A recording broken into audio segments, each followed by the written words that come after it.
J'ai l'impression d'être à Cannes et de gagner la Palme d'Or. Une réflexion qui en dit long sur la gratification qu'apportent ces projets collectifs entre maîtres et élèves. Qu'est-ce qui pousse un enseignant à dépasser la transmission, d'un savoir académique pour diffuser un savoir-être au monde et aux autres, et souvent parfois à soi-même? Bonjour Yves Lecause. Bonjour. On vient de vous suivre pendant 52 minutes avec vos fabuleux élèves, des élèves extraordinaires. Chaque année, donc, vous montez les marches de Cannes avec ces élèves et vous avez donc ce sentiment de gagner la Palme d'Or. Ah oui, oui. L'année, à chaque fois, c'est comme ça. Pourquoi? Qu'est-ce que ça Parce vous apporte? on y met tout ce qu'on a.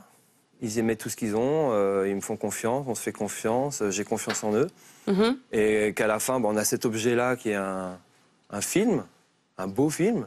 On a l'impression qu'il est hyper beau, que c'est le plus beau film du monde.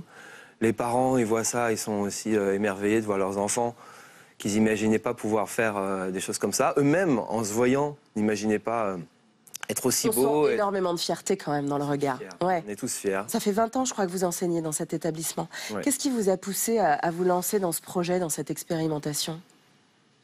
Déjà, j'y suis allé très petit à petit.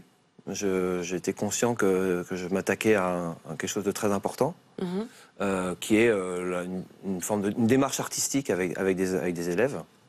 Ce qui m'a poussé, c'est que je vois que mes élèves n'ont pas souvent l'occasion justement d'être dans cette introspection, dans cette manière de se regarder, de regarder l'autre. C'est quoi? C'est le rapport au corps que vous voulez interroger à ce moment-là? Dans le rapport au corps, mais aussi dans le rapport à sa sensibilité, à l'émotion, à son émotion, ouais. à des choses comme ça qu'on a tout au fond, et que quand on est adolescent, ça prend toujours des proportions. Au moment où ce corps justement change, où on commence à l'appréhender, c'est Qui nous important. fait peur aussi, qui nous fait souffrir. Et lui donner comme ça une belle image et aussi une recherche intime mais collective. Voilà, j'aime bien cette... Et pourquoi la danse? Pourquoi pas le cirque? Pourquoi pas le théâtre? Mais pourquoi pas, ouais. Ouais. Ah, ok. Ça. Rendez-vous est pris alors. Ce sont des élèves qui sont parfois issus de quartiers difficiles. Est-ce que c'est quelque chose aussi que vous avez appréhendé au moment de mettre en place ce projet, de faire ce projet avec des gens qu'on a toujours tendance en fait à voir avec des a priori, des représentations? Oui, mais je pense que chaque enfant, chaque adolescent, quel que soit le milieu, a ses représentations et ses idées reçues. Donc pas plus ces élèves-là que dans d'autres quartiers. Mais c'est vrai qu'il y a des cultures peut-être qui sont plus réservées aux uns qu'aux autres.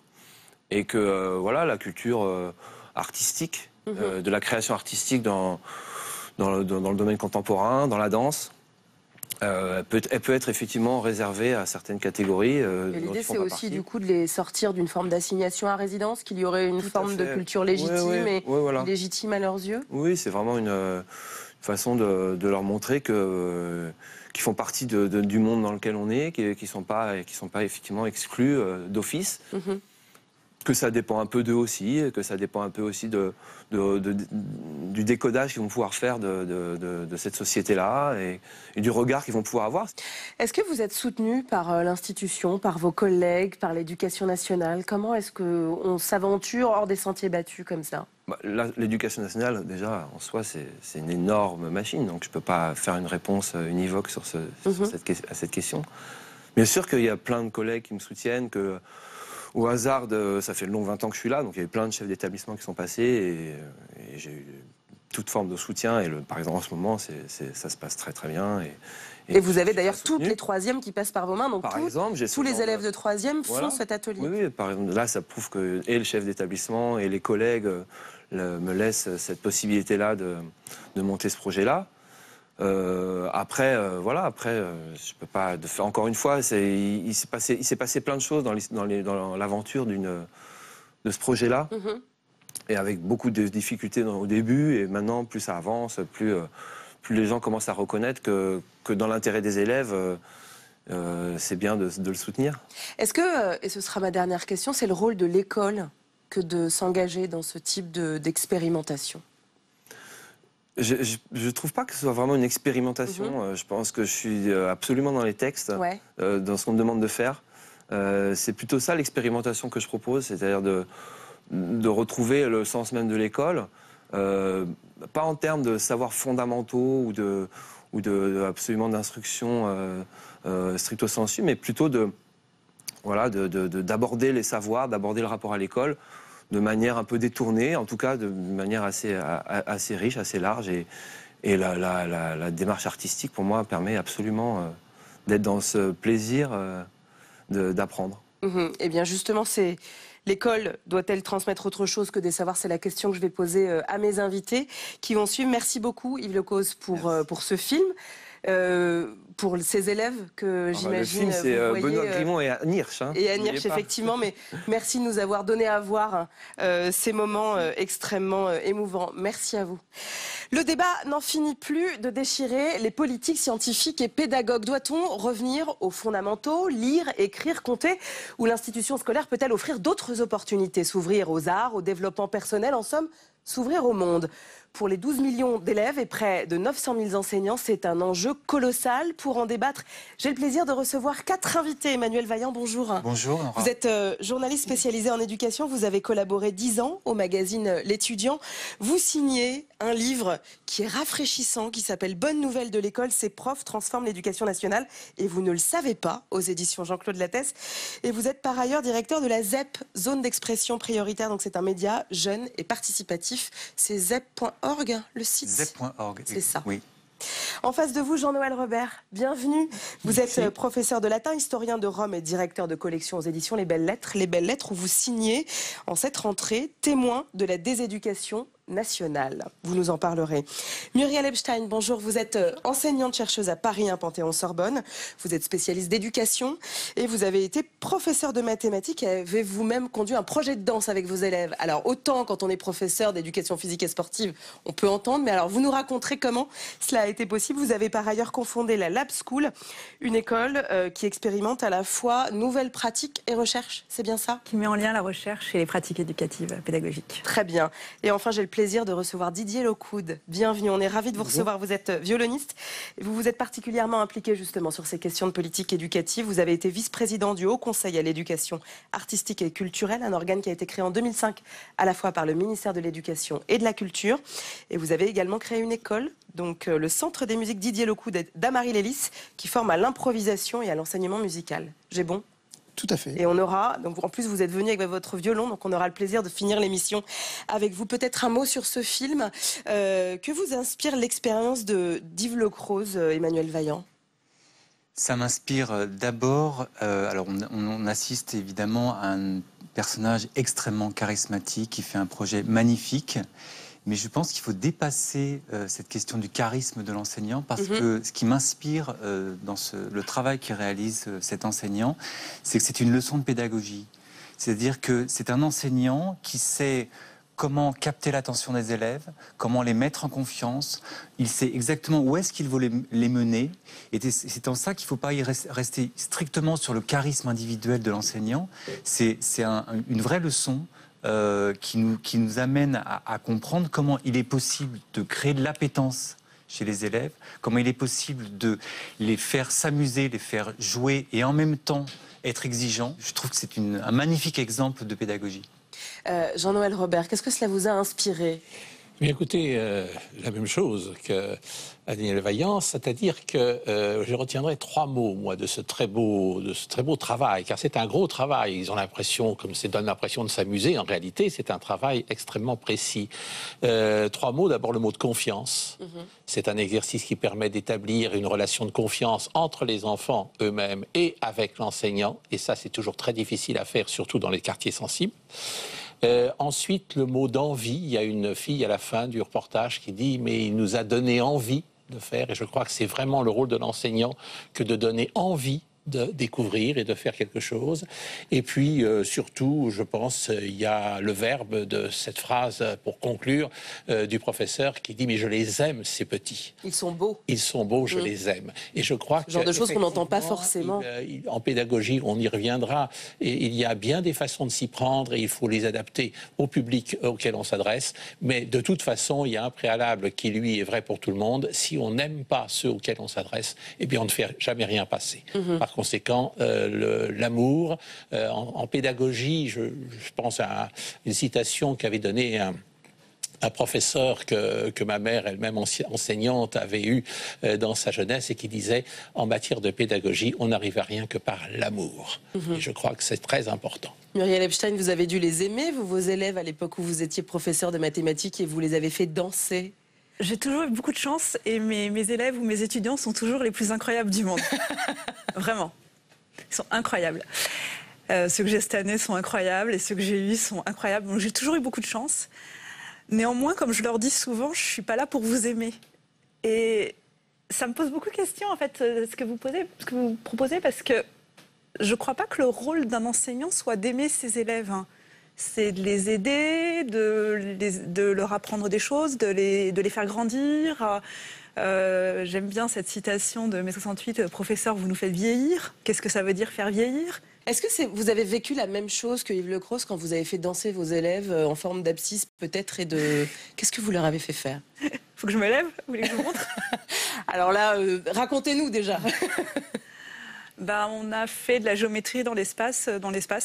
Donc on est allé notamment sur, vous savez là, l'étoile d'araignée qui est un peu partout. Et donc on a pu faire les symétries centrales, axiales.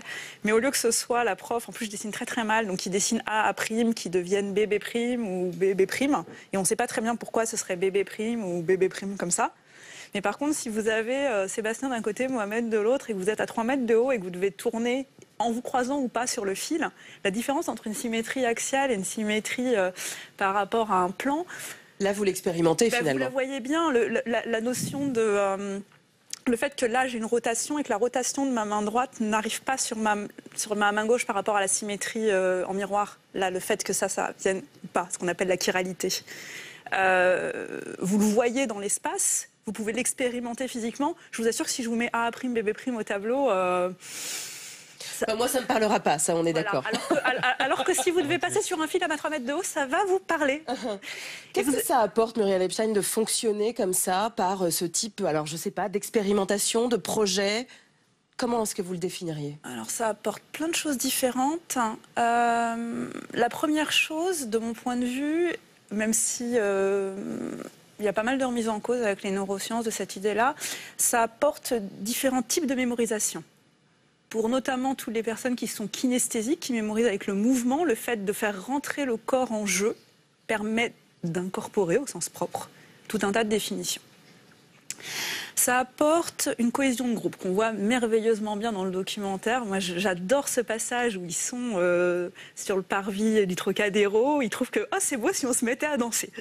Je trouve ça magique.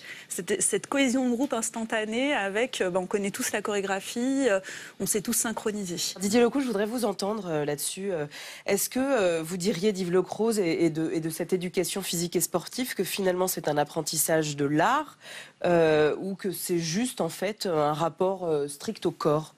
Vous savez, il prouve en 30 minutes de documentaire en tout cas, que pour bien apprendre à écrire, à lire et à compter, il faut surtout, avant tout, apprendre à voir, à entendre, à sentir. C'est un éveil des sens, selon vous? Et bien sûr, on est au monde par nos sens.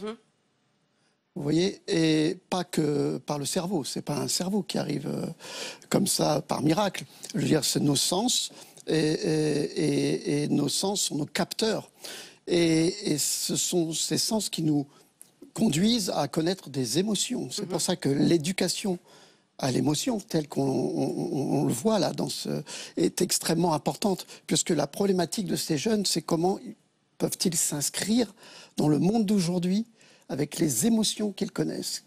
Émotions qu'ils n'ont pas pour habitude en fait d'entendre. Est-ce à dire, on va aller plus loin, Didier Lecous, que l'enseignement dit classique ne prend absolument pas en compte cette dimension? S'il est classique, c'est qu'il ne prend pas en compte cette dimension. Dans le sens où on appelle ce qui est classique, ce qu'on veut conserver à l'état classique. Mais je veux dire, chaque jour est un nouvel enseignement. Je dirais que chaque présent est une nouvelle information. Rien n'est reproductible. Et je crois que la réflexion sur l'éducation manque de bon sens parfois, j'ai l'impression, sur ce qu'est ce phénomène de vie et de la vie partagée ensemble. Jean-Noël Robert, vous êtes d'accord, cette notion justement d'émotion, de sens, de collectif? C'est très important. Je crois qu'effectivement, on a subi depuis un certain nombre d'années de la part de ce qu'on a appelé les pédagogistes du ministère des théories toutes faites. Je ne les aime pas du tout, bon, je le dis franchement. Or, chaque pédagogie doit s'adapter aux enfants. L'idéal pour moi de la pédagogie, ce serait de pouvoir apporter à chacun ce qui lui convient. Or, faire de la pédagogie avec amour, justement, quand on les aime, c'est susciter l'envie, c'est susciter la curiosité, c'est susciter le désir, le besoin de découvrir quelque chose, d'aller plus loin. Et ça repose essentiellement sur l'émotion. Effectivement, quand plus ils sont jeunes, moins on peut appeler leur raisonnement. Il faut susciter l'envie émotionnelle d'aller plus loin, de découvrir quelque chose. Et alors à ce moment-là, ils vont s'investir dans quelque chose. Et quand ils s'investissent, on peut en tirer le plus grand profit. Je crois que la pédagogie, c'est un métier, effectivement. Ce n'est pas quelque chose qui s'improvise. Il faut avoir un objectif. Il faut savoir où on va mener sa classe, où on va mener ses élèves. Aussi adapter à chacun ce qui va lui permettre de se développer au mieux et de susciter en lui cette envie et cette curiosité de connaître et d'acquérir quelque chose. Alors, je voudrais que vous commentiez quelques images. Jean-Michel Blanquer a été raillé quand, au début de l'été, une circulaire a demandé aux établissements d'opérer une rentrée en musique. Alors, quelques réactions qu'on va pouvoir entendre ont glané dans un établissement du 10e arrondissement de Paris où les élèves ont fait leur rentrée à la cadence de la garde républicaine. On écoute. C'est un autre moyen d'expression et de communion. Et quand on arrive notamment en 6e, on ne connaît pas forcément tous ses camarades et la musique peut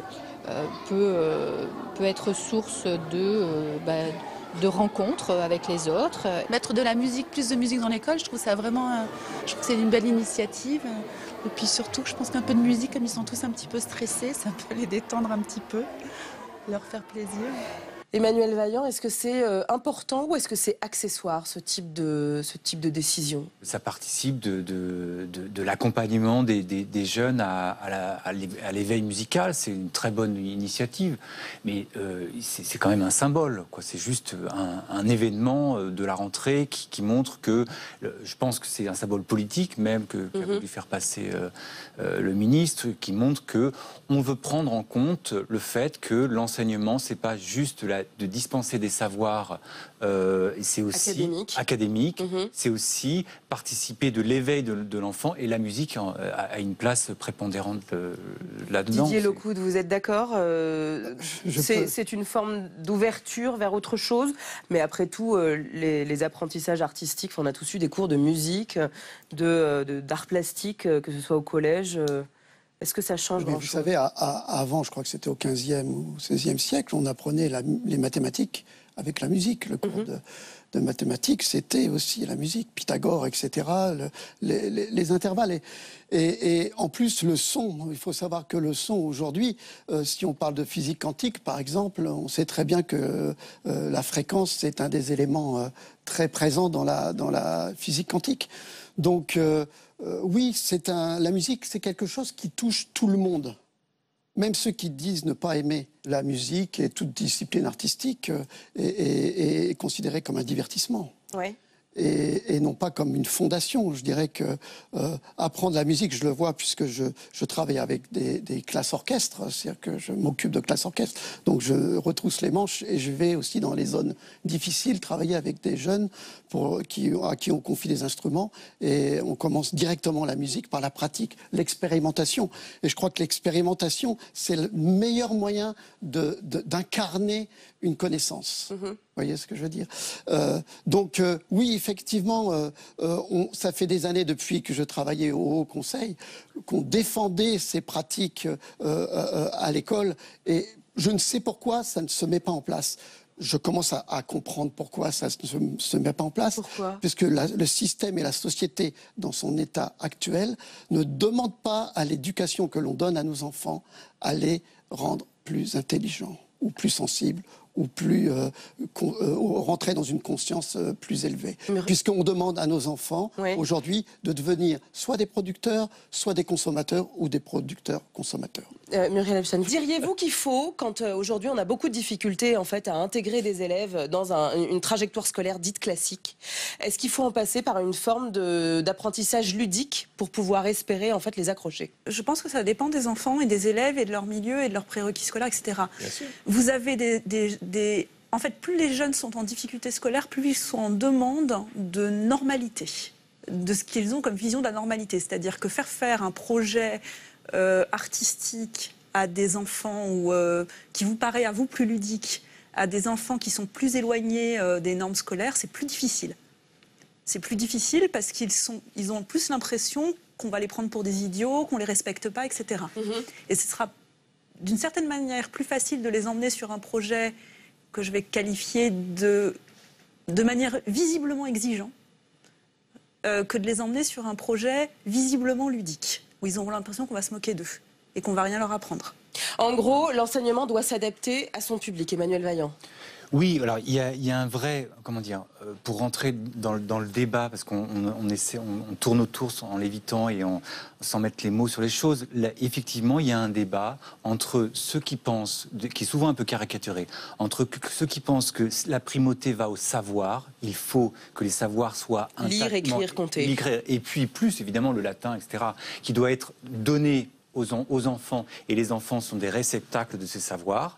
Et puis, il y a un autre courant, qui est le courant dit pédagogiste, qui dit la prime est à la transmission, c'est-à-dire à comment on s'y prend pour. Sauf que sur le terrain de l'école, évidemment que ça ne se passe pas comme ça. C'est-à-dire que je n'ai jamais rencontré un enseignant qui vient de dire à ses élèves, écoutez les enfants, aujourd'hui, on va faire que des savoirs, et l'autre qui va dire ah non, aujourd'hui, on va faire que de la transmission. Donc, dans tous les cas, quelle que soit il n'y verrait pas une grande différence de toute façon, j'imagine. Oui, et puis, mais dans tous les cas, donc, il y a le souci de comment je transmets ces savoirs. Et effectivement, il y a un problème qui se pose pour une part des élèves aujourd'hui, c'est que la question de apprendre, la question de rentrer dans les apprentissages, elle ne va pas de soi. Dans un phénomène de massification, et heureusement, le plus grand nombre a accès à l'école aujourd'hui, on a une part non négligeable, mais une seule part seulement, d'élèves qui se disent qu'est-ce que je fais à l'école et qui ne savent pas ce qu'ils font. Donc, et dans ce cas-là, pour ces publics-là, il faudrait pouvoir adapter les typologies d'enseignement. Je dirais pour tous les publics, mais pour ces publics en particulier, qui ne sont pas dans un accès immédiat au savoir, il faut effectivement susciter l'appétence. De là se décline toute sorte... Jean-Noël Robert, peut-être en réaction. C'est ça la pédagogie, effectivement. Petite anecdote, il y a quelques années, un conseiller du ministre me disait la pédagogie, c'est primordial, c'est essentiel, c'est comme l'huile que l'on met dans le moteur. Si vous n'avez pas l'huile à mettre dans le moteur va se casser et vous n'irez nulle part. Et je lui ai dit, ça me semble évident, sauf que si vous avez l'huile mais pas de moteur, vous n'irez pas bien loin non plus. Par conséquent, je crois qu'il faut considérer les savoirs, effectivement, comme étant la matière à transmettre, parce que le rôle d'un enseignant, c'est d'être un passeur, c'est de transmettre quelque chose. Reste à savoir de quelle manière on va faire passer ce savoir. Et c'est là que la pédagogie devient essentielle et doit être adaptée. Par exemple, pour les matières fondamentales, je vous donne 2-3 exemples, et d'ailleurs le reportage, le documentaire, le montre bien. Mettre les enfants en contact avec l'art, par exemple. Aller au théâtre. Beaucoup d'enfants, même parisiens, ne sont jamais allés au théâtre, où ne vont voir que des choses... Est-ce que c'est le rôle de l'école ?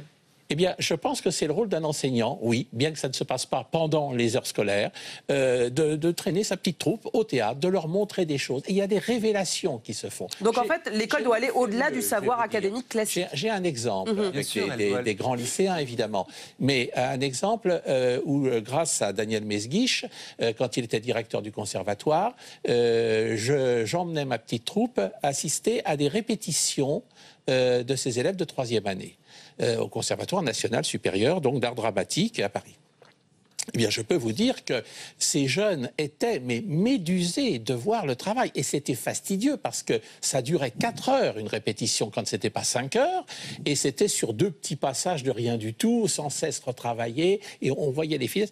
Et là, mais là, on est sur de l'initiative individuelle, on est d'accord. Oui, c'est-à-dire que c'est le professeur qui, de lui-même, sur son temps personnel, va embarquer ses élèves pour aller au théâtre, pour les emmener dans une répétition. Cet exemple, une raison précise, c'est que un jour, en rentrant de cette répétition, l'après-midi, j'avais cours avec les mêmes élèves de première, et donc ils me disent, mais monsieur, est-ce qu'on peut maintenant retravailler ce qu'on a entendu ce matin? C'est ce que nous avons fait. On travaillait sur le théâtre, qui fait partie du programme du baccalauréat.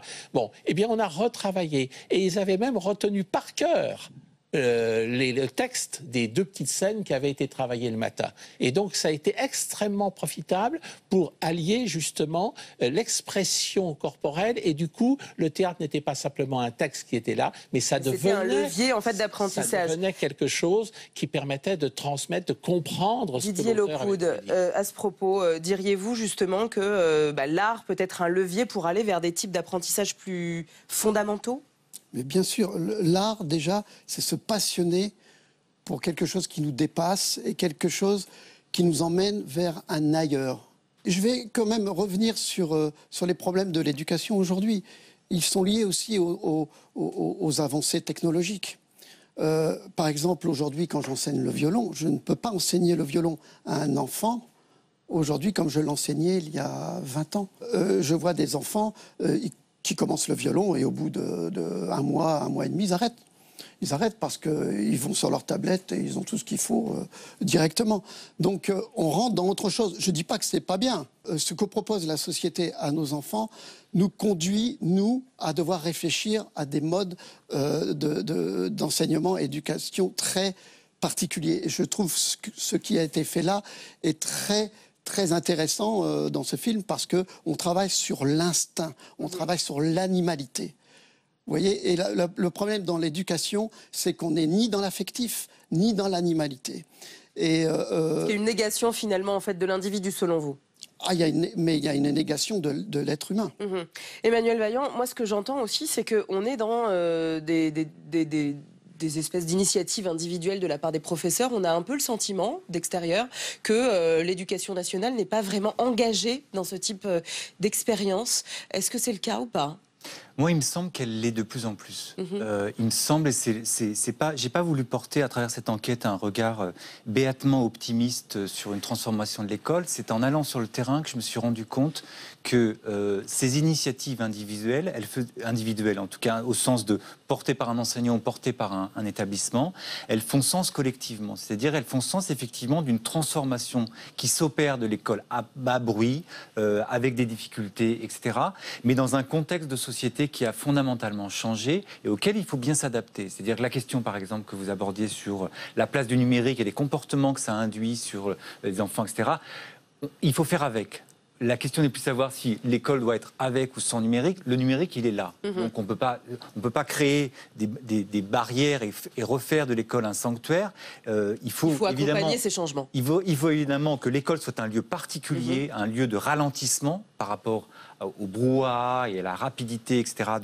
C'est fondamental, mais il faut aussi créer des porosités avec l'extérieur. Et avec un contexte et des élèves qui ont effectivement des manières d'appréhender les connaissances qui sont différentes. L'enseignant n'a plus le monopole légitime des savoirs. L'enseignant, lorsque l'enseignant fait un cours, il sait effectivement, mais sa plus grande compétence aussi, c'est d'aider à savoir, c'est-à-dire d'accompagner le cheminement de l'élève vers les savoirs.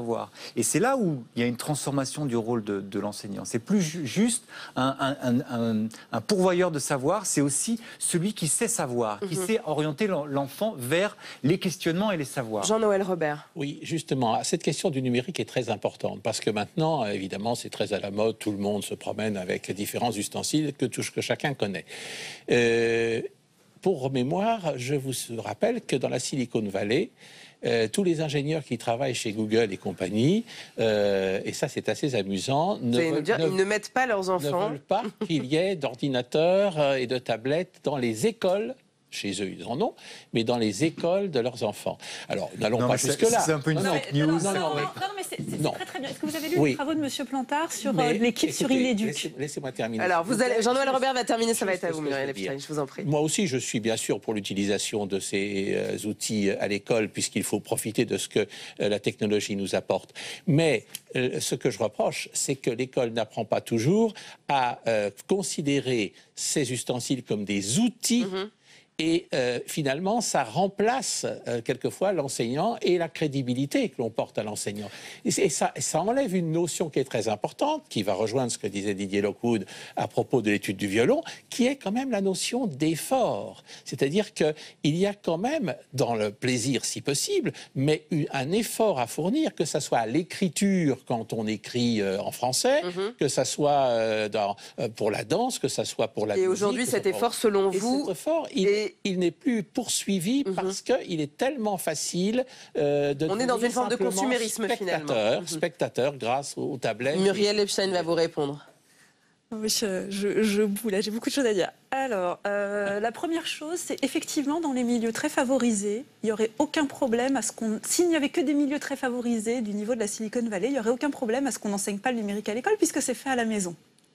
Si vous décidez, ah oui, les gens qui ont les moyens de faire ça à la maison ne le font pas, alors ça va donner ce qu'on a vu dans l'enquête Inéduc sur les inégalités du numérique en éducation, c'est-à-dire que les gamins des classes favorisées qui ont un contrôle apprennent à utiliser pour Wikipédia, pour des usages intelligents, etc. Donc ceux-là, c'est ceux qui n'ont pas le droit d'avoir à l'école. Puis les gamins qui n'ont pas de contrôle, ils savent utiliser Facebook et YouPorn. Oui. D'accord ? Donc, soit on dit l'école a un rôle à jouer et les rôles... L'école a un rôle d'accompagnement, finalement. Et je suis bien d'accord. Et donc, il est bien important... Pour leur apprendre à utiliser ces outils et les considérer comme des outils.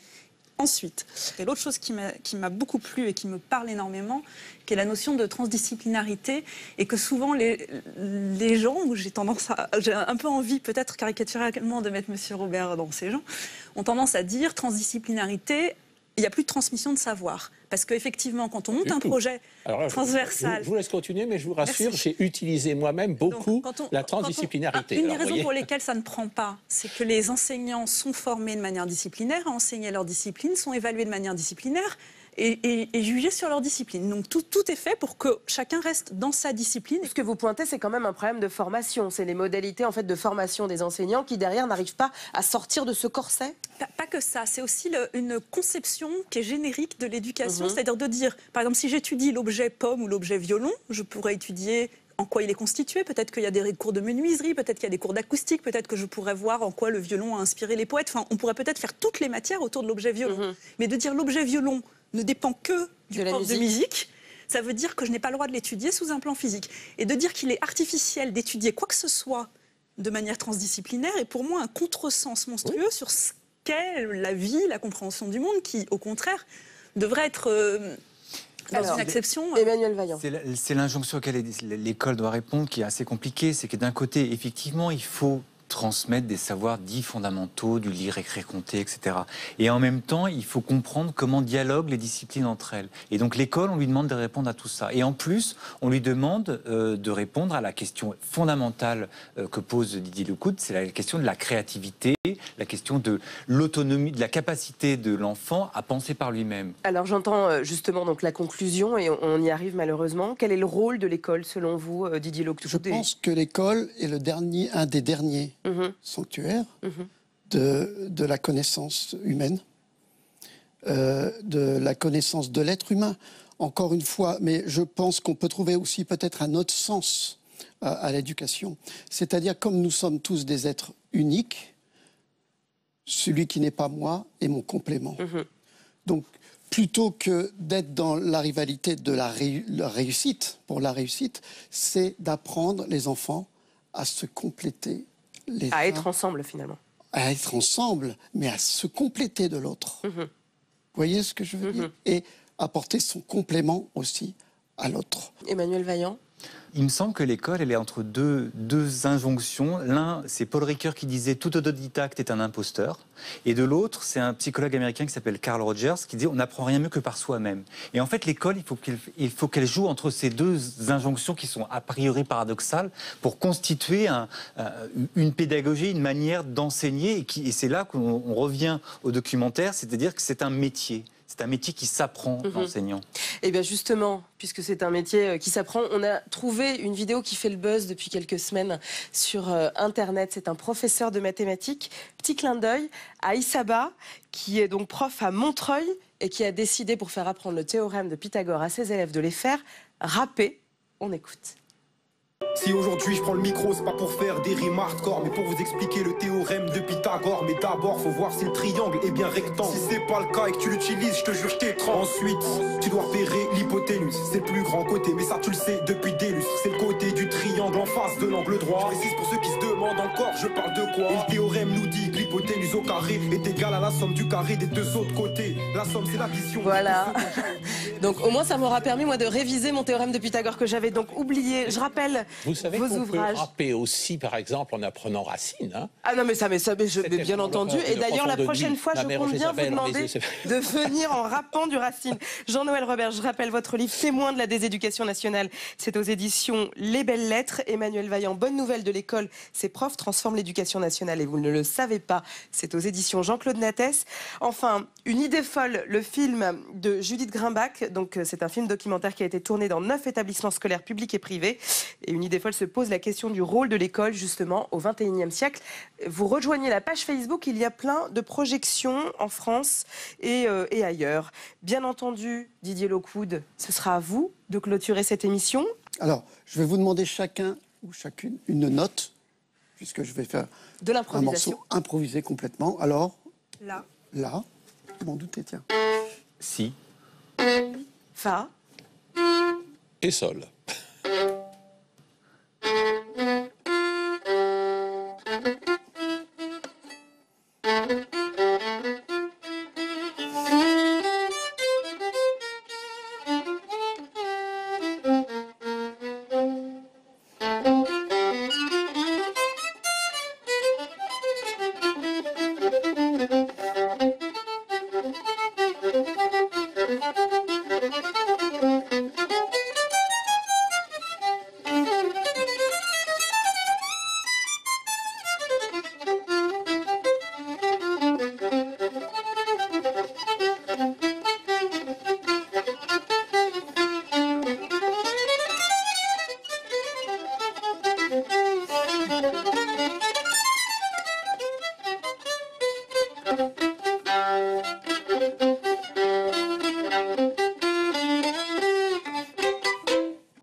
Bravo. Et merci à vous. On se retrouve la semaine prochaine pour un nouveau Monde en Doc. Très belle semaine à tous. Ciao.